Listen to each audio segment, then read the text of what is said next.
कल ये ज्यादा आएंगे, कल ये ज्यादा आ जाएंगे। ऐसा ही बड़े आओगे कि नहीं आओगे? हाँ ठीक है, कल देखेंगे। ये तो RLP आदि ज्यादा आज कैसे ही उठेगा भाई, राजस्थान है, गर्मी कितनी है।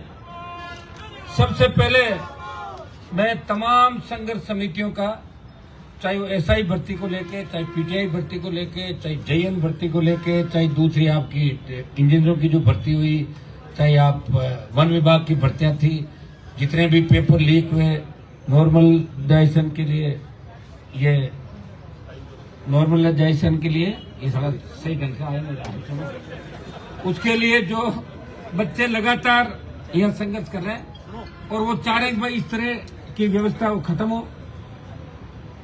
लगातार मैं देख रहा हूं पूर्ववर्ती जो सरकार थी गहलोत की और भजनलाल जी की सरकार, दोनों सरकारों में हमने देखा कि शहीद स्मारक पे आपने हमेशा संघर्ष किया। मैं तमाम संघर्ष समितियों का धन्यवाद दूंगा। बच्चे टंकी पे चढ़े 3 दिन तक, मुझे तो बड़ी चिंता रहती थी कि रात को नींद नहीं आ जाए टंकी से, तो रात भर टंकी पे रही। हंसने की बात नहीं है, बहुत बड़ी बात है। मैं आपको ये कहना चाहूंगा टंकी में पे नहीं चढ़ना आपने। अभी हम लोग बैठे ना, आप क्यों चढ़ रहे हो टंकी पर? जब हम कहते हैं कि भाई हमारे हाथ में कुछ नहीं, फिर टंकी पर अपना मत करा करो निर्णय। इससे कई बार गलत काम हो जाता है और हम गलत दिशा में राजस्थान के नौजवान को ले जाना नहीं चाहते।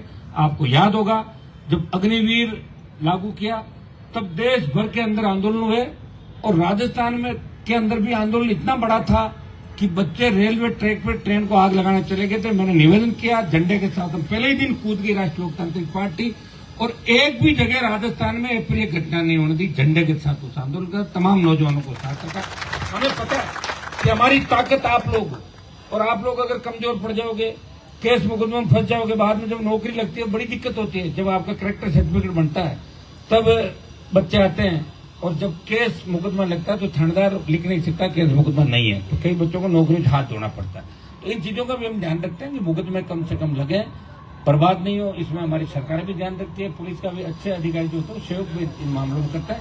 लेकिन कानून अपन लोग जब तक हाथ में नहीं लें, जब तक लड़ाई के जितने भी शस्त्र अस्त्र चल नहीं जाए, तब तक कानून हाथ में नहीं लेना चाहिए। और मैं आपको धन्यवाद दूंगा। ये इस संख्या पे मत जाओगे, कितने लोग हैं कितने नहीं है। ये पूरा राजस्थान आज शहीद स्मारक पे धरने पे बैठा है तमाम भर्तियों के खिलाफ। और वो भर्तियां जो कांग्रेस सरकार के समय भर्तियां हुई थी, और बीजेपी ने सड़कों पे बड़े बड़े वादे किए, बड़ी बड़ी रैलियां की। प्रधानमंत्री के मैं भाषण सुन रहा था, अमित शाह के भाषण सुन रहा था, हमारी सरकार आएगी, हम ये करेंगे वो करेंगे। करो गृह मंत्री जी, मना कौन कर रहा आपको? आ गई ना आपकी सरकार, नौजवानों ने वोट दे दिए। हमें तो नहीं दिया RLP को, वोट भाजपा को डाले। हमें कहा रुको हनुमान जी, आपकी नहीं आ रही, हम एक बार बीजेपी को लाकर कांग्रेस को ठीक करेंगे। तो भारतीय जनता पार्टी की सरकार बन गई।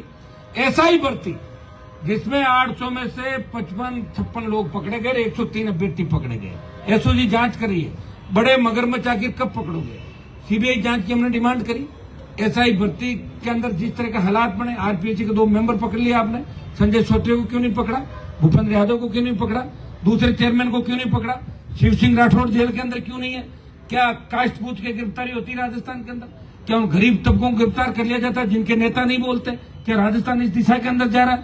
क्या जातीय जो जेर है वो इतना राजस्थान में घुल चुका है कि जाति पूछ की गिरफ्तारी होंगी राजस्थान के अंदर? तो ये हम सारी मांग भजनलाल सरकार से करें, क्योंकि भारतीय जनता पार्टी के नेता बड़ी धर्मनिरपेक्षता की और जातिवाद को खत्म करने की बड़ी बड़ी बातें डींगे हाँकते हैं। तो मेरा सवाल है भजनलाल सरकार से, SI भर्ती रद्द करने के साथ साथ एक मांग आपने और करी थी कि RPSC का पुनर्गठन करेंगे। मैं पूछना चाहता हूं, उस समय सचिन पायलट ने बड़ी यात्रा निकाली अजमेर कि आज जैसे कुछ करा देंगे, हो गई क्या? 23 के अंदर जब राज्यपाल का अभिभाषण था तब मैं बेल के अंदर बैठा था 2 घंटे तक लगातार।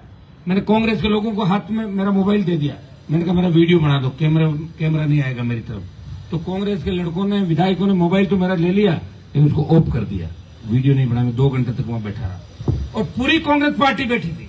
मैं मांग कर रहा था कि RPSC को भंग करो। देखा था तुमने? देखते हो ना सारी चीजें। हाँ, तो कांग्रेस कह रहे चुप रहो, ये हनुमान का मुद्दा है, कहीं अपन इसके साथ चले तो ये लीड कर लेगा। या तो लीड की लड़ाई है, लीड कौन करे? यहाँ लीड कौन करे? अखबार में फोटो किसका छपे? यहाँ तो पाक साहब और परिवार में घोटाले घपले, कोचिंग सेंटर, परिवार रिश्तेदार सारे भर दो।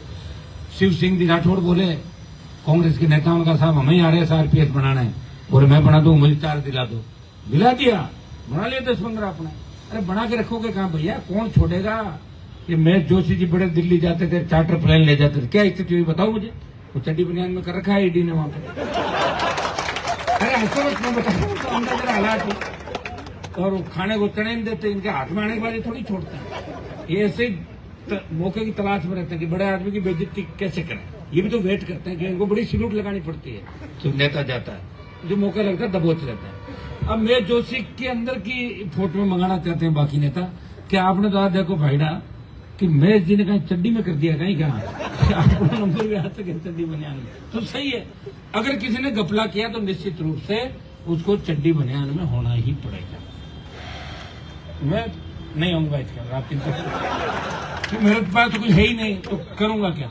हाँ ऐसे कोई आपके लिए लड़ते हुए कई कपड़े फट जाए वो एक बात दूसरी, लेकिन वैसे चिंता नहीं करा। राजस्थान की और देश की सरकार कभी भी हनुमान बेनीवाल को किसी गलत मामले के अंदर नहीं लाएगी। गलत काम किया ही नहीं तो कहां से। काजल की कोठरी में रहते हुए कोई दामन पे दाग नहीं लगा। विश्वविद्यालय के मेयर से पहले के अध्यक्ष थे, बाद के भी थे। मैं बच्चे अपने भाई है सारे, उन पर आरोप नहीं लगाना चाहता। मेरे पास एक इंच जमीन नहीं है, 100 बीघा के फार्म हाउस कहां से लाए। पिताजी के पास साइकिल नहीं, अध्यक्ष मंत्री 100 बीघा का फार्म, बड़ी बड़ी गाड़ियां रीलें बना रहे हो। अरे कहां से पैसा ला रहे हो भाई, ये जगह तो बताओ, हम भी नहीं आए जाके वहां से जहां पड़ा हो कहीं पैसा उधार देते। हमें तो कोई सारा उधार भी नहीं देता।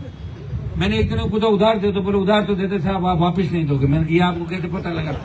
कि नहीं, कहते हैं हनुमान जी के चारों तरफ है ना सब ऐसे मजबूत लोग रहते हैं, वो तो रहते हैं मेरी सुरक्षा के लिए, ध्यान रखते हैं, वो भी बेचारे कभी गलत काम नहीं करते। इसीलिए तो मैं बचा हुआ भाई, वसुंधरा से बच गया, गहलोत से बच गया, तो 1.25 साल से भजन लाल से बचा हुआ हूँ। अकेला व्यक्ति लड़ रहा हूँ। पार्टी बना के एक संदेश दिया देश के अंदर की राजस्थान के लोग कमजोर नहीं है। जब पंजाब का आंदोलन चला, पंजाब के किसान लड़ रहे थे, हरियाणा के उनके साथ आए, राजस्थान का तो कोई लेना देना ही नहीं था। मेरे पास आए कि साहब आप मोदी को छोड़ दो। मैंने कहा क्यों छोड़ दूं। बोले आपके छोड़ने से बहुत हमें ऊर्जा मिलेगी। आपको तो ऊर्जा मिलेगी, मुझे क्या मिलेगा। बोले आप यार हमारे समाज से आते हो, ज्यादातर हमारे समाज के लोग लड़ रहे थे उस आंदोलन के अंदर। तो मैं कि ठीक है भाई, अगर मेरे बलिदान से किसानों की जीत होती तो लो बलिदान।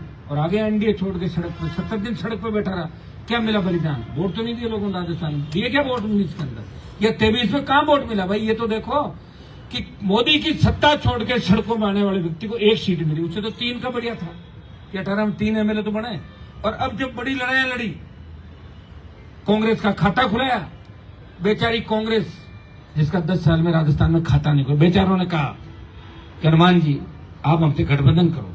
और मैं गठबंधन के जैसे ही मैंने हाथ आगे बढ़ाया, एक जगह से कैंडिडेट चुरा लिया, मुझे परेशान किया। वो तो सेटल था ना उनका कि भाई तीसरी पार्टी राजस्थान में खड़ी क्यों हो रही है। चोर चोर मोसेरे भाई, एक बार तू खा एक बार मैं खाऊं, ये धंधा इनका चला। एक सांपनाथ दूसरा नागनाथ, ये राजस्थान। तो इनको मेरे से तकलीफ थी और मैं जीत गया। और जीत के आने के बाद कांग्रेस ने कहा ये सब गड़बड़ हो गया। मैं चाहता था MP घर से बना लेता, मैं MLA रह जाता, मुझे कौन रोक रहा था। तो मुझे भी इस्तीफा देना पड़ा भाई, कोई उनकी जीत हुई। तो उपचुनाव था, मैं नहीं कराया उपचुनाव, मैं चाहता नहीं करा था चुनाव। घर से MP, मैं विधायक क्या रहता। लेकिन मैंने कहा राजस्थान के जनता को देखो तो इसमें दम कितना आ गया, अपन किनके लिए लड़ रहे हैं। इसलिए MLA का इस्तीफा दिया और दम देखने गया। हाँ दम था, वोट तो बढ़ गया, लेकिन इतना दम नहीं अभी राजस्थान के अंदर कि राष्ट्रीय लोकतांत्रिक पार्टी को सत्ता के अंदर ले आए। उस दम की अभी आवश्यकता है, क्योंकि जब मैं घर से निकला था यहाँ पे तो सैलाब आना चाहिए था। हनुमान बेनीवाल घर से निकला, लोग सो रहे हैं घरों पे, लोग मुझे फोन कर रहे हैं बच्चे कि भाई साहब आप जब धरना देके वापिस आ जाओ तब हमारे कोई काम कराना, ट्रांसफर करानी है, इन ट्रांसफरों में ले जाओगे जिंदगी भर, ट्रांसफर करानी है, पोस्टिंग करानी है, मेरे ये हो गया वो हो गया। तो भैया कोई राजस्थान को नहीं मानेगा, इसलिए राजस्थान का कोई इतिहास नहीं है। जबरदस्ती अपना इतिहास बनाने की कोशिश करे ना, 2-4-5 झूठे इतिहास भी लिख लें, उससे इतिहास नहीं बनता। आजादी के आंदोलन के जब गीत गाए जाते हैं, कहाँ है हमारा नाम। बंगाल, बिहार, उत्तर प्रदेश, दिल्ली, पंजाब, हरियाणा, कहाँ है राजस्थान। मेरे नौजवान, मेरे छोटे भाइयों, इस बात को पहचानो। मैं ही हूं जो आखिरी लड़ाका हूं इस राजस्थान के अंदर। मेरे साथ जो लड़ते थे वो कहां गए, सब एडजस्ट हो गए सरकार के अंदर, और हो जाएंगे, और धोखा देंगे, और भागेंगे। लेकिन 28 तक मैं आपको छोड़ के नहीं भागूंगा। और 28 की आखिरी लड़ाई भी लड़ूंगा। 28 की लड़ाई हमारी आखिरी होगी, 28 की लड़ाई आखिरी लड़ाई होगी। लेकिन आप एक एक व्यक्ति जब आह्वान होता है कि हनुमान बेनीवाल शहीद स्मारक पे जा रहे हैं तो कम से कम 5,000 बच्चों को अपने आप आना चाहिए। सब बैठे हैं घरों पर, घूम रहे हैं, सो रहे हैं। अब ये बताओ मुझे, ये तो बच्चे ये आगे 2 ग्रुप है, बाकी अपन वैसे बात करें तो आज कम से कम 5,000 बच्चे अपना आप होने चाहिए। आज हमने संख्या की बात नहीं करी, कितनी संख्या आएगी। मुझे पता था कि मैं एक बार देखता हूँ बच्चों में दम कितना आ गया, क्योंकि शासन चुनाव के समय जब मैंने शासन चुनाव कराने की मांग करी, 1 महीने मैंने राजस्थान में 8, 9, 10 बड़ी रैलियां करी और मैंने कहा, सब बच्चों को बिठा के कहा जो छात्र नेता थे कि भाई आप चुनाव करा रहे हो, छात्र क्या चाहते हैं? बोले चुनाव चाहते हैं। कितने लड़के आ जाएंगे? बोले 20,000 लड़के आ जाएंगे जयपुर से। तो मैंने कहा मैं तो 8-10 हजार, मेरे वाले बहुत है। बोले ठीक है, तो 10,000 RLP के मिले वहां पर, छात्र आएंगे 500-700 मुश्किल, आते ही नहीं है। फिर बच्चों को पूछा क्या बात, क्यों नहीं आए? तो लड़के बोले हमें चुनाव से मतलब ही नहीं है, सिर्फ छात्र नेताओं को मतलब है चुनाव से। छात्र नेता चुनाव चाहते हैं और आम छात्र चुनाव नहीं चाहता, क्योंकि इसलिए नहीं चाहता कि वो छात्र संघ के जमाने, हमारे समय के, जब छात्र संघ का अध्यक्ष निकलता था तो उसका बहुत इज्जत मान सम्मान था। आजकल तो छात्र संघ अध्यक्ष की बेल्ट खुलवा लेते हैं वहाँ परिसर के अंदर, क्या जूते खोल कर बाहर VC साहब कह रहे तलाशी लो, प्रिंसिपल कॉलेज के प्रेसिडेंट को सस्पेंड कर रहा है। तो फिर क्यों लड़के चुनाव चाहेंगे? लड़कों को भी तो अध्यक्ष से कुछ स्वार्थ होता है छोटा मोटा, कि अध्यक्ष काम कराएगा, ये कराएगा, वो कराएगा। जब अध्यक्ष खुद का ही काम नहीं करा पा रहा, बेचारा खुद का फार्म जमा नहीं करा पा रहा, तो फिर लड़के क्यों साथ देंगे? ये स्थिति राजस्थान में। फिर भी मैंने लड़ाई लड़ी और वो लड़ाई लड़ते ही मुझे पता लग गया कि मैंने कहा इस बार अपनी सीट नहीं आएगी, क्योंकि खुश हो गया वहां पे जो रैली थी उसके अंदर। और मैंने मंच पे देखा तो मेरे साथ नौशी, क्योंकि फौज थी सारी, आपने देखा था, कोई तो फोटो खिंचाने वाला, कोई रील बनाने वाला, सारे। अब जाए कहां बच्चे? कांग्रेस बीजेपी में उस समय ऐसा था नहीं, तो जहां मौका लगे वहीं बैठे थे। पता था मुझे 5-7-10 तो भागेंगे छोड़ के, भाग गए थे। हालात आपके सामने थी भाई, हालात मुझे पता है, कुछ भी नहीं मिलना आगे। मुझे इस चीज का अच्छी तरह पता है कि MLA MP से ज्यादा मैं कुछ नहीं बन पाऊंगा। और वो मैं 6 बार बन गया लगातार चुनाव करा करा। एक बार मेरा भाई बन गया, 3 बार, 10 बार तो घर में जीत गए हम लोग। मंत्री में बनना नहीं, और मुख्यमंत्री वाला मुझे चांस तुम्हारे शक्ल देख के लगता नहीं राजस्थान का कितने वोट तुम डाल लोगे। लेकिन फिर भी मैं लड़ूंगा 28 तक तुम्हारे लिए, क्योंकि मुझे लड़ना है। मुझे कांग्रेस बीजेपी के कुछ नेताओं को कम करना। चलो अभी ये तो बात हो गई कि मुझे सफलता मिलेगी, असफलता, लेकिन ये देखो कि अगर मैं नहीं होता तो 2000 फर्जी नेता राजस्थान में पैदा हो जाते। कितने? 2000 को मैंने कुचल दिया, फर्जी नेताओं, भूमाफियाओं को, पेपर माफियाओं को, बदमाशों को धराशायी किया, और तुम नए नेताओं को तैयार किया। अब नेता तुम्हें बना दूंगा। तुम नेता कैसे बनता है? अच्छा भाषण दे, SP कलेक्टर के पास जाए तो उसका सम्मान हो, थानेदार SDM के पास जाए तो RLP के नेता जाए, आइए अध्यक्ष जी बैठे, ये नेता होता है। अब तुम काम करोगे तो आगे बढ़ जाओगे। मेरे नाम के 5,000 10,000 वोट भी दिला दूंगा, किसी कौन नहीं, लेकिन 1 लाख वोट कहां से मिलेंगे? 1 लाख वोट के लिए तो जबरदस्त जन क्रांति की आवश्यकता होती है। वो क्रांति यहाँ से शुरुआत करो अब शहीद स्मारक से। आप एक प्रण लेके उठो कि जिस आंदोलन में हमने शुरुआत करी है, ये आंदोलन बहुत बड़ा जाएगा। और ये आंदोलन मेरा आंदोलन नहीं है, ये राजस्थान के जवान के सम्मान का आंदोलन है। ये राजस्थान के जवानों की अग्नि परीक्षा है कि इस बार आर या पार। ये अगर करके चल दोगे सारा ठीक हो जाएगा। और अगला हम जब पड़ाव डालेंगे, मेरे हिसाब से तो शुरुआत अनिश्चितकालीन हमने धरने की बात करी है। शाम को सुबह बैठ कर हम ये भी तय करेंगे कि इसको किस तरीके से कहां चलाया जाएगा। अब की बार सचिवालय का घेराव का भी रखेंगे। कई लड़के मैच का भी कह रहे थे कि मैच हो रहा परसों, देखेंगे मैच का क्या करना है, उसको रात को बात करेंगे मैच के बारे में भी। उसके बाद आवश्यकता पर तो रैली भी करेंगे। लेकिन इस बार राजस्थान का जवान आर पार की लड़ाई लड़ेगा। और जितने कांग्रेस बीजेपी के गठबंधन मिलकर काम कर रहे हैं, जिस तरह RPSC को भंग करने की बात है, जिस तरह लोगों की आंख पे पट्टी बांध के लोगों को ले जाया जा रहा है, गलत चश्मा लगा के लोगों को गलत दिशा के अंदर ले जाया जा रहा है, हम इन सारी चीजों को बेनकाब करेंगे। RPSC को भंग कराएंगे, SI भर्ती रद्द कराएंगे, PTI भर्ती के 2 मामला है, जितने भी फर्जी उनको बाहर कराएंगे। जितनी भी भर्तियां, उन भर्तियों की जांच कराके कुछ मामले CBI का लेवल जो फर्स्ट है वो अभी तक रद्द नहीं हुआ, रीट का, उसको भी रद्द कराने की मांग करके कलाम कोचिंग सहित वो तमाम कोचिंग सेंटर। आज स्प्रिंग बोर्ड का मामला अपने पास आया कि एक बच्ची को किस तरह वो छाप कर उसको बना दिया कि तो रोल मॉडल है, स्प्रिंग बोर्ड इसमें इन्वॉल्व हो गया। तो कोचिंग संस्थान भी एक दूसरे को नीचा दिखाने के लिए किस तरह एडजस्टमेंट ये माध्यमिक शिक्षा बोर्ड से, RPSC से, हमारा नेस्ट बोर्ड है, इनसे सारे रखते हैं। तो मेरे भाइयों, ये लड़ाई मेरी लड़ाई नहीं है, ये आपके बच्चों की लड़ाई है, आपके छोटे भाइयों की लड़ाई है। मैं तो लड़ रहा हूं, ये कम बात नहीं। मैं क्यों लड़ूं? ऐसी लगे मैं घर पे आराम सोऊं, 4 घंटे 6 बजे उठूं, सुबह मॉर्निंग वॉक करूं, घूमूं करूं, विदेश यात्राएं करूं। 2-2 कोटी के लोग जा रहे हैं विदेशों में, बताओ इनकी औकात नहीं। अरे विदेश जा रहे हैं, बताओ, वहां से रील डाल रहे विदेश जाके। अब देखते ही लोग कह रहे पापा, हमारे बच्चे के पापा आप विदेश नहीं देखो, उसका फोटो आ रहा है। अब क्या करें, आ रहा तो आ रहा। लग रहा देश ऐसी हाथों में जाएगा, प्रदेश भी ऐसे हाथों में जाएगा। फिर पर्ची का मामला देखते चुप हो जाते हैं। जब भजनलाल जी सीएम ही बन गए, तब छोड़ो बाकी बातें ही क्या करने, तो खत्म हो गए। कि पर्ची से मुख्यमंत्री बनने लगे राजस्थान का। अब कौन क्या बन सकता पता ही नहीं चलता। हमें तो कई बार ये डर लगता है कि हमारे पास बैठा बैठा ही कोई कलेक्टर नहीं बन जाए। पेपर लिया, क्या कर रहे हो बेटा? बोला आईएएस की तैयारी। तो पढ़ते तो नहीं? बोला साहब बहुत पढ़ता मैं। पता लगे पेपर लेकर कलेक्टर बन गए। बन सकता, बन गए ना। अब तो यूपीएससी में ऐसा मामला अभी नहीं चल रहा है, हमने नहीं सुना, चलना नहीं चला। इसी में गारंटी किसी नहीं दे सकता कि मेरी नजर में कोई यूपीएससी का मामला ऐसा आया ना जिस तरह आरपीएससी की कॉपी आ जाएगी। इसलिए भाइयों, अगर तुम चाहते हो, खाली नारों से नहीं होगा भगत सिंह इंकलाब जिंदाबाद, भगत सिंह को पढ़ो। भगत सिंह ने क्या किया? भगत सिंह को सत्ता नहीं मिली थी। और मेरा नाम तो हनुमान है, हनुमान जी महाराज को भी सत्ता नहीं मिली। लुगाई तो राम जी की थी, वो बेचारे कूद पड़े बीच में। और सुनो, उनको राज भी नहीं मिला, सेवाई मिली। मुझे लग रहा है वो सेवाई करनी पड़ेगी तुम लोगों की। लोग तो थोड़ा थोड़ा सत्ता का आनंद तो ले लेंगे। कई लोग कह रहे साहब 6 महीने तो चले जाओ सत्ता में, कुछ तो आराम हो, साले मर रहे हैं।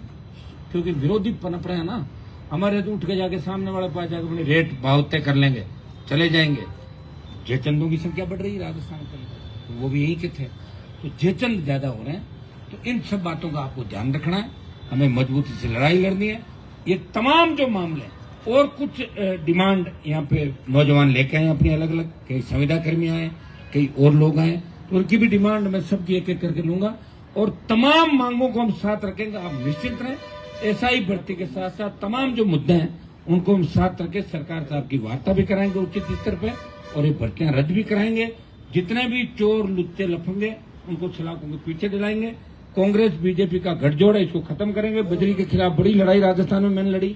आपको पता है कि बजरी माफिया के खिलाफ किसी भी नेता ने 15 दिन से ज्यादा लड़ाई नहीं लड़ी। 15 दिन लड़ते थे, उसके बाद सेटिंग कर लेते थे उससे। बजरी माफिया के खिलाफ ईडी सीबीआई अगर कोई लेके आया, 1 साल तक सड़कों में लड़ता रहा। और 800 रुपए 700 रुपए जो बजरी बिकती थी, उसकी माइंस और लीज कैंसिल कराए राजस्थान के अंदर। उसको दर दर की ठोकरें खिलाई। मेरा हाथ में सब कुछ नहीं था।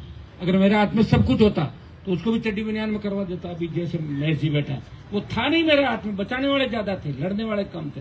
लेकिन आप चिंता नहीं करें, एक दिन वो भी आएगा कि वो भी उसी जगह जाएगा। बजरी माफिया भी, जो जो घोटाले घपले करने वाले लोग हैं, वो सारे सलाखों के पीछे होंगे। हनुमान बेनीवाल इसी तरह राजस्थान के जवान किसान की लड़ता रहेगा। मुझे इस बात की खुशी है कि मैंने पार्टी बनाई, उससे प्रेरणा लेके भारतीय आदिवासी पार्टी बनी। 2 पार्टियां बन गई राजस्थान की आपकी। वो आदिवासी अंचल, अब इस चीज पे आ जाओ कि आदिवासी अंचल के लोग तुमसे ज्यादा समझदार हैं। 2 जिलों में 4 एमएलए 1 एमपी, और कितने जिले, 1 भी एमएलए नहीं। तो इन बात को लो आप इस दिल से। मैं तो दिल से ले ही रहा हूं कि आपकी तरफ कोई उंगली उठाता है मैं मेरे ऊपर ले लेता हूं।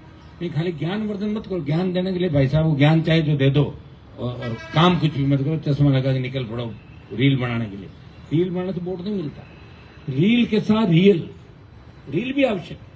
देखता हूं बच्चों की रील अच्छी आती है आप लोगों की। लड़ रहे हो, मजबूत हो और नौजवान हो। देखिए उम्र का भी अंतर, मैं 51 का हूं तो कोई 25 साल का, 22 साल का, 20 साल का। तो लड़ाई की भी एक उम्र होती है।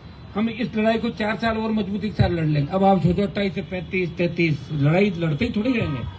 कुछ समय व्यक्ति को उस हिसाब से भी चलना पड़ता। तो मेरे भाइयों, मैं आपको आह्वान यही करूंगा कि मैंने राजस्थान का सम्मान देश में बढ़ाया, मैंने किसान कौम का मान सम्मान इस प्रदेश में बढ़ाया, मैंने तमाम उन बड़े नेताओं को ठीक किया। इस वसुंधरा की तूती बोलती थी, सरेंडर हो गया पूरा राजस्थान उसके कदमों के अंदर। चप्पल सरेंडर उठाते थे बड़े बड़े नेता, उस वसुंधरा को ठीक कर दिया, 7 समंदर पार भेज दिया। जो लड़ाई जिससे लड़ी, कभी मैं हारा नहीं लड़ाई। अगर मैं हारा तो अपनों से हारा, दूसरे मुझे हरा नहीं सके। ये तैयार हो जाओ, ये बड़ा रण है। उस रण के अंदर हमें संख्या और ताकत दिखानी है। आह्वान करेंगे कि लाखों लोग इस राजधानी को घेर लेंगे। आवश्यकता पड़ी तो सचिवालय और दूसरी तरफ कूच करेंगे, दिल्ली की तरफ भी कूच करेंगे। जो रास्ते चाहे हमारे रास्ते हैं राजस्थान के अंदर, सरकार को झुकाएंगे और नौजवानों की जय जयकार कराएंगे। और हर नौजवान के मन के अंदर एक चीज है कि हर कोई सेटिंग कर लेता है। हर नौजवान कह रहा है कि चोर चोर मुंह से। मेरे कोई लोग कहते हैं अरे साहब जानते हैं सब नेता एक जैसे हैं। सब नेता एक जैसे नहीं है। सब नेताओं में एक अलग भी है, वो आपका भाई है, जो सबसे अलग हटके चलता है, वो आपके साथ चलता है, जो ये नहीं देखता कि संख्या 5,000 है 50,000। मैंने ये नहीं कहा था कि शहीद स्मारक पे कितने लड़के बैठे हैं। मैं थोड़ा लेट इसलिए हो गया कि मैं लेट हो जाता हूँ। मेरी शादी भी लेट हुई थी, तुम्हें पता है ना। तो मैं 11 बजे से केक के और 1-1:30 बजे निकला। मुझे पता था तुम भी आराम से उठते हो, 11-11 बजे उठते हो। 3-3, 4-4 बजे तो लोग सोने नहीं देते। लेट उठेंगे तो लेट चलेंगे, मुझे चल पड़ेंगे इससे। तो भाई आगे, और अब हम मजबूती के साथ लड़ेंगे। लेकिन अब यहाँ से पढ़ लेके सबको जाना है। आरएलपी पार्टी के पदाधिकारी तमाम धन्यवाद दूंगा पूरे राजस्थान से है। और इनको हमने आज ये नहीं कहा कि आप सबको आना है, जितने भी बच्चे अपनी अपनी बात लेकर आए। और एक आह्वान, उन सबको धन्यवाद, प्रेस वालों को विशेष रूप से धन्यवाद कि सब आए। हमारा अगला कदम क्या होगा, संघर्ष समितियों को धन्यवाद दूंगा इन बच्चों को कि हर तरीके से अकेले बिना नेताओं के मार्गदर्शन के लड़ना बहुत टेढ़ा होता है। लड़ाई लड़ रहे राजधानी के अंदर, मैं इनको धन्यवाद दूंगा। इनको एक बात और कहूंगा कि कई लंबा भाषण बोल देते हैं 1-1 घंटा। थोड़ा सा अपना भाषण शॉर्ट करें। जब बड़े नेता आ जाते हैं तो भाषण को सीमित करेंगे तो भाषण अच्छा लगेगा। कई लोग ज्यादा भाषण देने से भी फेल हो जाते हैं। भाषण सही समय पे सही भाषण। कई बार लग रहा है भाषण देने वाला नहीं, तब तो 1 घंटे खींच लो, कोई दिक्कत नहीं। तो लगे मंच है मनोज, तब कई बार मैं आपका नहीं कह रहा हूँ बच्चों, कई लोगों का, तुम्हारे मत जाना। मेरे पास तुम 2-5 ही दो, तुम भी भाग जाओगे समझो। तो सब लोगों को मिलकर आप सबको मेरा बहुत बहुत धन्यवाद कि टंकी पे आप 3 दिन बच्चे रहे और अपनी जान हथेली पे लेकर आप अकेले लड़ रहे हो। पुलिस, मुझे देखता हूँ बच्चों कई वीडियो आते, पीड़ती रहती है, भागते रहते हैं, मुकदमे लगते हैं। और अपना दोस्ताना व्यवहार सबसे आगे भी रहेगा, आप निश्चिंत रहें।